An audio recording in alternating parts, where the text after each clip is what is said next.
is Brittany and welcome to my channel. In today's video, we're going to discuss some of the more serious and challenging dynamics that arise working as a healer, in helping roles, or as healthcare professionals. This video is part 2 to the complexities of working with others. In the first video I did for this, we discussed topics like transference, countertransference, offending clients, codependency and poor boundaries, and coping with vicarious trauma and burnout. In this video, we're going to talk about some of the more serious complexities of working with others, like mandated reporting, and what happens when we feel threatened, unsafe, manipulated, and exploited, and when we are being groomed by a client. When first starting out working in human services, I was fresh out of high school, naive, and idealistic. I thought that being of service would offer rewards of appreciation, connection, and working with others towards a mutual goal to improve quality of life. Now, don't get me wrong, I have certainly experienced these rewards more than I have the shadow side of things, but man, there is nothing that prepares you more for the school of hard knocks like experience does. Working with others or communities who struggled with severe persistent mental illness, poverty, domestic violence, those with personality disorders, or those who were court-ordered showed me quickly that the help I so badly wanted to offer was not always well received, wanted, or appreciated. I'll be honest, this took me time to grieve, adapt, and create realistic expectations that this work was bigger than me and getting my needs met to fuel this passion to be of service to others. Working with others taught me empowerment, healthy boundaries, self-care, acceptance, forgiveness, compassion, and learning to give without receiving. I'm so grateful for all those who let me be a part of their life, even the more challenging lessons I had to learn with others. I would like to offer some discussions around these dynamics for anyone else in this field that can benefit from hearing about some shared experiences, have a felt sense of support and validation, and get some ideas on how to cultivate discernment, practice safely with others, and navigate sticky situations. So if this is the conversation for you, I am happy we are here together, and I want you to know that you are a gift to this world and your service is so appreciated. Real quick before we get started, this is not my typical kind of content, as I will be creating content on spirituality, energy work, and emotional well-being. So if you have interest in these topics, please like and subscribe for more to come. Also, if you want to reference back to any of the information discussed, you will see a link in the description box to the blog post on this video, and while you're there, be sure to subscribe to my email list to be notified of future content. So I have about 13 years of experience working in human services, and 10 of those years working as a therapist specializing in trauma. I no longer work in clinical social work and am focusing my efforts on my spiritual path and holistic approach to healing. I have made mistakes and learned hard lessons and have held space for colleagues who have experienced the same. So I've put together some common challenges in these 2 videos that we can come up against in this field. With that said, let's go ahead and get started. The first thing we will talk about is safety concerns and risks. From cyber stalking to full-blown stalking to threats and harassments from clients and their loved ones, or actually being assaulted. This can be very scary to deal with. Statistics show that almost 1 in every 5 mental health professionals reported having been physically attacked by a client, and over 80% reported having been afraid a client would attack them. And 1 out of 4 had involved the police or security personnel for protection from a client. So let's start off with talking about how we can keep ourselves safe online. A best practice around social media is not to accept or make friend requests to clients on a personal account. Make your social media profiles private and ask your immediate family members to do the same, especially minors, and educate them on not accepting unknown friend requests or responding to unknown messages, and consider using a variation of your name on social media so it's not as easy to find your accounts. Social media is a great way to share information and education, and if you have a business account made available to the public, just be mindful of the level of access of your personal information you're giving out. If you are working with populations who endure certain severe persistent mental illnesses or have personality disorder diagnoses, it can be important to limit self-disclosures and avoid making references to places you frequent, since boundary issues, delusional and distorted thought processes, and impulsivity can be common challenges faced. Be clear, firm, and assertive when it comes to communicating boundaries in your privacy and personal life, and if a violation occurs, immediately reinforce those boundaries, and if the violation is severe enough, discontinue services. It's important to acknowledge that our addresses are public information on local assessors' websites, and clients at times will access this and can show up at our homes, and when this happens, it's my opinion, along with a client showing up somewhere I frequented with a high likelihood that they're there to run into me or they followed me there, that these are significant violations of privacy that creates potential threats to our safety and our family's safety and results in a termination of services and a referral. This helps clients learn appropriate boundaries and the consequences of what occurs when those are not upheld. It's important to use your own professional discernment and judgment on how to navigate something like that if that occurs. So when it comes to supporting our safety, it is essential to stay aware of your surroundings and trust your intuition if you sense something feels off, whether you are being stalked or feel there is a threat close by. Avoid being distracted or looking down at your phone when walking to and from your car. Walk out with others. Have a loved one on speakerphone when walking out if you don't have someone to walk out with. Carry a self-defense tool, and avoid leaving the office after dark if possible. Other therapists and healers have shared that they also have some form of self-defense tool or alarm system close by their seats or desk. There are several ways we can set up our offices to create a safer environment for ourselves if we need to have a quick exit plan, and in my therapeutic office tour, I discuss this in detail. I also share in that video the setup for a personal alarm system used with panic buttons in different locations in the event of feeling threatened or attacked. So be sure to check out that video, and I will have it listed in the description box to get some more safety tips. If you work in an agency, you can create safety plans and procedures on how to respond if someone arrives impaired or becomes threatening. We used to have code words to say over the intercom that were non-threatening and wouldn't disrupt the sense of safety of our community members who were being served. These code words would alert staff to respond accordingly if a gun was on the premise, if help was needed, if someone was threatening, or if we needed to go on lockdown. When you have safety concerns around a client, be sure to thoroughly document this and inform your supervisor or colleagues to explore ways to address this and ensure safety.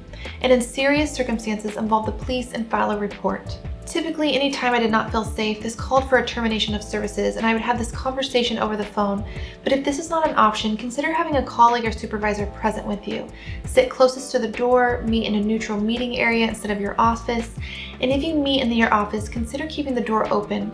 And if a colleague present isn't an option, at least see if there is someone that can walk by and knock to check in soon after meeting with the client, and have them ask you to meet with them in private for a moment so you can step outside of your office and assess with them how the situation is going. Also, if you feel a client is threatening, keep a good amount of distance between you and the client if you need to quickly step out of the way of a threatening gesture, and if possible, try to have a table or object between the two of you for added protection and deterrence. Ultimately, though, I would avoid putting yourself in any situation you feel threatened in, and would let a phone call suffice, along with helpful referrals so their healthcare needs can be treated properly. Referring complex clients to a mental health center is often best so they have a wealth of resources available, along with teams of healthcare providers, supervisors, therapists, case managers, psychiatry, and social workers to address complex and multifaceted needs. If we are threatened or attacked, mentally, emotionally, or physically, we may have to address post-traumatic stress symptoms and work to resolve this in our own healing work. Also, referring others out of our practice may bring up our own fears and insecurities of not wanting to disappoint or hurt others, because we may feel responsible for their feelings and needs, but we must prioritize first the responsibility we have to ourselves to keep ourselves safe. If you notice these type of feelings happening, be sure to watch part 1 to this video where we discuss codependency to help overcome these patterns. Also, it is essential to learn how to listen to your intuition and respond accordingly, and to ensure the compassion you have for others doesn't blind you to the needs of your own safety. The next issue we will discuss in this video is identifying and responding to clients' attempts to influence legal outcomes or triangulate within the therapeutic relationship. Triangulation is a psychology term which refers to a dynamic where an individual involves a third party in a relationship or situation. This can be used for positive to help ease tension and productively manage conflict. However, it can also be a tactic to manipulate communication, control the narrative and outcome, or shift responsibility away from them in a matter. Triangulation, when used as a form of manipulation, is where an individual uses a third party to convey messages, control information, or break down communication between two parties to indirectly communicate to the other through the therapist rather than addressing issues directly and civilly. This can occur more often in legal situations involving custody battles and divorce, litigation, workers' compensation claims, court-ordered clients involved with child or elder protective services, court-ordered clients involved in substance dependence treatment, or those needing to fulfill probationary requirements. Clients may try involving a therapist as a third-party professional to be on their side and communicate to other family members, an ex-spouse, children, employers, legal professionals, case managers, or probation officers, to name a few. This can be requested through documentation, speaking on their behalf, or requesting the provider to testify on their behalf. Clients may only be sharing damning information about the other party in hopes of strengthening their case for what it is they hope to achieve, or they may come to therapy and not participate in treatment and be moving through the motions to get the progress reports written that they need in order to fulfill court-ordered requirements. In these situations, it is essential to establish clear boundaries and assert your role as a neutral and supportive ally for the client, along with providing education on what treatment participation looks like and what will occur if this is not actively engaged in. Court-ordered therapy is a slippery slope because it's hard to tell someone this is something they have to do without regard to their interest, readiness, willingness to change, and their investment in their treatment and healing. Active and willing participation in services for those who are seeking this themselves is where the most progress is made, so this can be a strange dynamic to navigate with the legal system when they require someone to be in therapy. When a therapist remains neutral within a matter, encourage the client to speak on their own behalf when appropriate instead of doing this for them, and only report the facts, this may not be accepted by the client. They can get upset, abruptly discontinue treatment, become threatening or assaulting, write negative reviews, make slanderous comments about you in the community, and can retaliate in several ways, including making complaints to one's place of employment, licensure complaints, or filing a lawsuit. When serious acts against you arise, it may be necessary to involve local authorities and seek legal counsel. As helping professionals, you can consider setting limits on outside involvement with legal matters and/or maintaining a clear and consistent therapeutic focus, and sharing with the client what is expected during the treatment and how to succeed at fulfilling their therapeutic goals and positive outcomes. And if that is done, how the documentation will genuinely and honestly communicate their efforts and work in their favor towards receiving the type of progress reports, documentation, or testimony that they are seeking. Some therapists will set firm boundaries with this up front and will not be willing to get involved in any legal matters such as these, and will refer to other providers who can better assist them. The next challenging dynamic we will discuss is when clients attempt to turn the professional relationship into a personal relationship, whether this is to create a business relationship, a friendship, or a romantic relationship. This can occur through the client offering excessive unsolicited compliments, praise for how effective of a provider they are, making comments about the therapist's attractiveness and appearance, proposing business ideas, frequent and excessive calling, texting, or emailing in between sessions in order to seek a sense of intimacy or closeness with the provider, and asking the therapist out to personal or intimate settings. These are just some of the examples that can show signs of a client having compromised boundaries, and it is our role to place firm boundaries around these type of interactions and sharing in detail the appropriate nature, role, and boundaries of a therapeutic relationship. When things like this occur, some providers will terminate the therapy work due to the objectivity of the therapeutic relationship being compromised, and some will work to address these issues with the client to see if it can be a part of their healing work to improve healthy relationship skills. This will have to depend on each provider's agency policies, level of comfort, and discernment around the appropriateness, safety, and efficacy of treatment with the client after these type of boundaries have been crossed. If these behaviors continue occurring after the behaviors have been addressed, a referral may be the best option here, along with connecting them to specialized treatment to address attachment trauma, codependency, or personality disorder behavior. If services are discontinued, this can cause a client to feel abandoned, rejected, offended, and lead to previously mentioned forms of retaliation. In some cases, if therapy continues and you are the specialist in these areas to help clients work to create healthy interpersonal relating, the therapist can navigate this work by maintaining firm boundaries for both the client and themselves while addressing the root causes of this behavior. This, along with seeking frequent supervision to maintain objectivity, grounding, and feedback on how to best navigate this, are helpful ways to approach this work. Now we will move on to the next topic of conversation, which is addressing sexually inappropriate behavior and advances by clients. Let's start off by defining the term grooming, which can often occur before an advance like this is made, which refers to the process of building a relationship of trust, rapport, and connection with another person for various reasons, often with intention, though, of controlling, manipulating, or exploiting the other person for personal gain. Grooming typically involves a pattern of behaviors and tactics designed to lower the other person's defenses and make them more susceptible to manipulation and exploitation. This may involve flattery, gift-giving, excessive and frequent attention, and other forms of positive reinforcement. This helps create a sense of trust, dependence, and obligation within a relationship quickly. When it feels like rapport has been built, the next step of grooming often involves smaller forms of boundary violations or oversteps to test the waters to see how the other person will respond. If in a sense they feel they can get away with this, then the behavior will slowly be amped up a notch and their advances will become more overt and inappropriate. Some of those who are used to relating in this way can be patient and do this over a long period of time, seeking to build trust. Then when the increase in inappropriate behaviors occurs and it's addressed with them, they may hold off for a while on overstepping boundaries again, but it is often only a matter of time before the next overstep happens. When this occurs, we often start feeling some internal red flags of discomfort in our body, or we have a hunch that we cannot quite put our fingers on, but we can sense something isn't right. We may brush this off at first, or it may be so clear within ourselves that we feel uneasy and our bodies are signaling to us that there is a sense of uncertainty and unsafety around the other person and their intentions.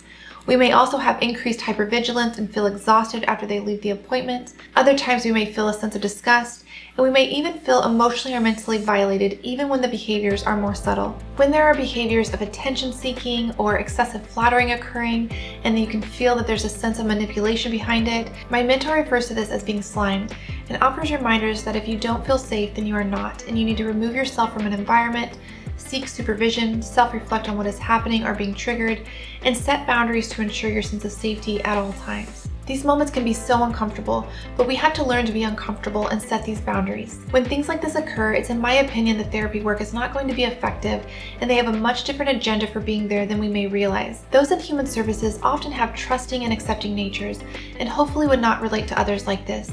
But we must be careful that our passion of being of service does not outweigh the need to remove these dynamics from our practices and to do so quickly. We are not accustomed to operating in this realm of manipulation, deceit, and exploitation, and will not be effective at navigating these types of dynamics, so we need to remove ourselves as soon as we realize this pattern is occurring. Unless this is your specialty and you have team support behind you, when inappropriate sexual advances occur, it is often associated with someone who meets criteria for a personality disorder and/or exhibits sexual deviant behaviors or perpetration. Another form of inappropriate dynamics that can arise that may not involve the client making advances to you, but they may be using the therapeutic relationship as a means of exploiting through a term called exhibitionism.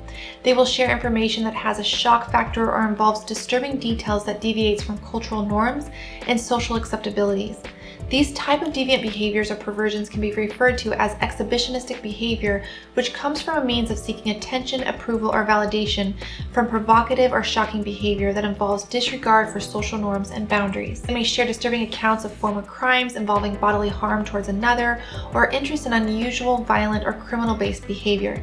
They may say they need to disclose this to process through it as a part of their treatment, but are actually using the therapeutic relationship to receive gratification by sharing unexpected, deviant, and disturbing disclosures. In these cases, it calls for specialized treatment and is best to refer them to practices where there are teams of individuals working together to support treating behaviors like this. It may also be helpful to provide a referral to a therapist that is the opposite sex of the client's sexual interest to help minimize inappropriate transference and boundary violations. When addressing these kind of violations we have been discussing, some providers will want to have a candid discussion with clients who have these personality and boundary characteristics to help them cultivate self-awareness and improve upholding healthy boundaries. But this isn't always helpful to communicate these concerns if the client is impacted by a personality disorder and you are not the specialist they will be working with to address this. Because often when clients have these characteristics and are confronted by examples of their inappropriate behaviors, they will often deny this, incite blame and accusations that the therapist was the one coming onto them, or gaslight the provider to deny the occurrence and disorient the reality of the experience. Confronting the client about their behaviors can at times fuel a fire of embarrassment, hostility, and denial for the client and be used as ammunition for rejection, blame, and defensiveness, leading to a range of different forms of retaliation. It can be helpful to refer a client with these characteristics to work with someone who specializes in these personality disorders and behaviors. Then treatment can become more direct and candid about the inappropriateness of behaviors and help them learn social skills and legal consequences to improve and maintain occupational and social functioning. Now, this depends again on what your personality type is, the final outcome you are looking for, and your safety in the matter on how you approach this. When communicating and referring to a client because of lack of reciprocating healthy therapeutic boundaries, something to the effect could be stated to the client that, with all things considered, I do feel it would be best to discontinue services together, as I feel my objectivity to be of therapeutic value in offering treatment has been compromised because of these boundary violations. Or you could say something to the effect that your mental health needs are outside of my level of competency, but I have some names of providers who will be able to assist you. Then have a list of referrals ready to offer them that specialize in addressing these behavioral patterns. The last challenging discussion we will have in this video is mandated reporting and supporting others in crisis. Mandated reporting refers to a legal requirement to report known or suspected cases of abuse, neglect, and in some states, violent crimes, assault, and battery.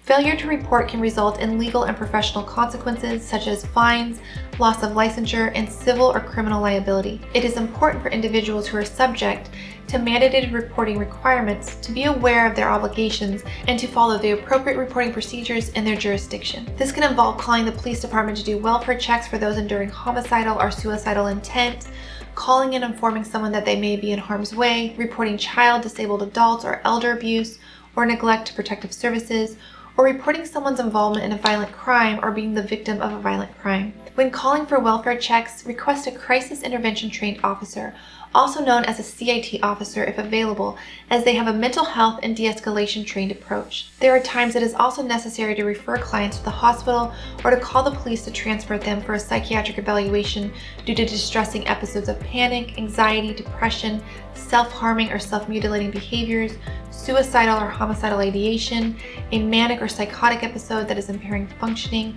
or the client needing to go to the hospital or detox due to significant impairment from intoxication.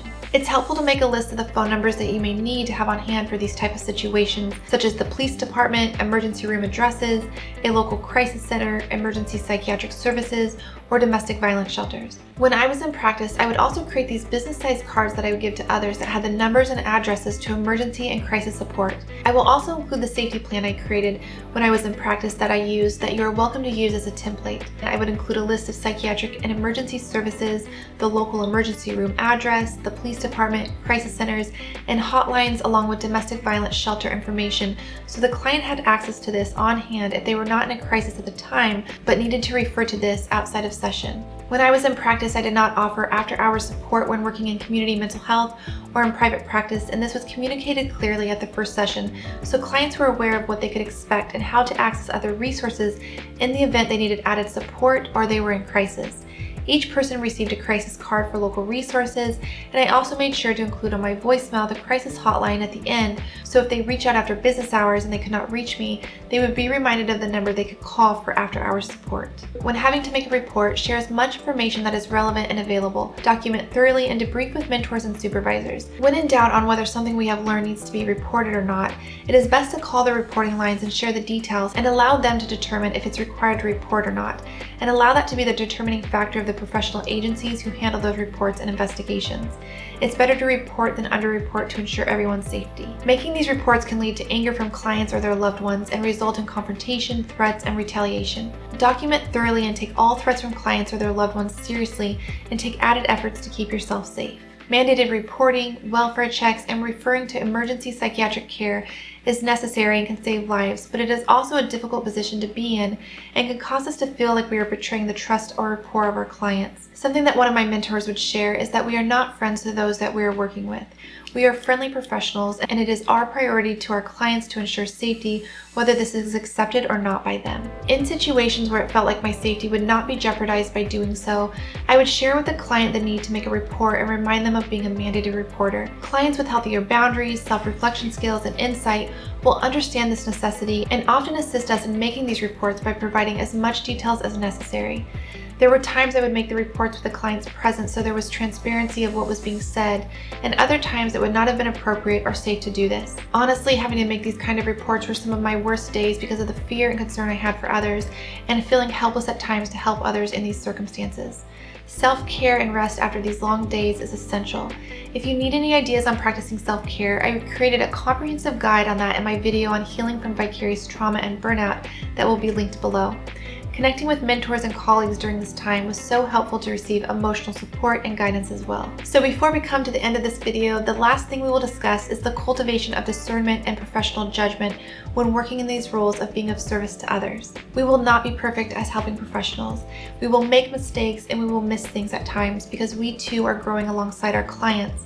But we will learn and grow through experience, and there will be times we have to forgive ourselves when we do not trust our instincts or we miss something, but every lesson has something to teach us, to help us grow wiser, as long as we stay humble to that fact and open to growing and improving as healers and helping professionals. Talking with your supervisors or mentors on a regular basis can help you cultivate this discernment and introspection work so you can navigate these difficult situations most optimally. Attending therapy yourself and sharing about these work-related dynamics and processing through these stressors can be another great way to support your own healing and learning along with your professional development. When being of service to others, be gentle on yourself, practice forgiveness, release expectations of perfection, and work through the discomfort triggered with clients in your own healing work that you are hopefully engaging in on a regular basis. The more balanced and supported we are, the better we are able to support others, and receive as much supervision and mentorship as you can to learn from a wide range of approaches and different perspectives. Also know that it's okay to assess and determine in the first couple of sessions that you might not be the best fit in working with a client, Or if a client has an area of concern that is not in your scope of practice, always have on hand a list of referrals for other specialized services. And lastly, be mindful to internally check in on yourself on a daily basis and notice what your body and intuition is signaling to you, and be as honest with yourself as possible on whether there is bypassing of your boundaries or red flags showing up about a situation or a person. We have to become comfortable with being uncomfortable at times, when needing to have difficult conversations around boundaries and reinforcing consequences when they are overstepped. When it comes to setting boundaries, there is just no way around it, and it is going to be distressing at times to our nerves and awkward, especially at first, but it's going to teach us wisdom, assertiveness, empowerment, healthy communication skills, healthy boundaries, decision-making skills, self-trust, and attunement not only with others but also with ourselves. It's also helpful to remember that these challenging experiences hold spiritual, emotional, and mental gifts within them to help us cultivate self-development, maturity, and growth. When we come to learn these life lessons and we do the inner work that is needed, we sharpen our own discernment and our assertiveness skills, which helps to model to others what is safe and appropriate within relationships. So this is a very general statement, but it seems as though many healers and those who are drawn to human services have a great desire to be of service to others and may also have a touch of codependency. And this is when this can be used against us by certain clients who will use these sensitivities and vulnerabilities to test boundaries. As helping professionals, we want to be caring, attuned, and build rapport with a sense of trust and safety within the therapeutic relationship in order to be of service to help others heal and grow. However, this good-hearted nature can be accompanied with naivete, where we see the best within others and do not consider some do not have the same kind of regards for us as we do for them, and they may have veiled intentions of manipulation, exploitation, personal gain, or deceit. When this happens, it can feel like we enter a minefield of being disoriented and confused when working with clients whose psyches are wired differently than ours, and they navigate relationships through disguised intentions. My mentor often reminds me that we cannot use ourselves as a reference, and that we cannot assume that because we wouldn't do something dishonest or hurtful to another, that they would not do that to us. This doesn't mean that we have to close our hearts and be mistrusting. It just means we must balance our open hearts and trusting natures with healthy discernment and good judgment. Learning how to cultivate a wise and discerning mind takes time and experience, and our intuition balanced with our logic becomes our greatest allies for this growth. Okay guys, this is the end of this video, and if you enjoyed this and want to help support my channel, please like and subscribe, and share this with anyone you know who may benefit from this conversation. And thank you for sharing your time with me, and for all those working in human services who seek to support navigating this human experience with others. I wish you strength, confidence, empowerment, and successful careers. I will see you in the next video on tips on how to become the most effective healer, and thank you again.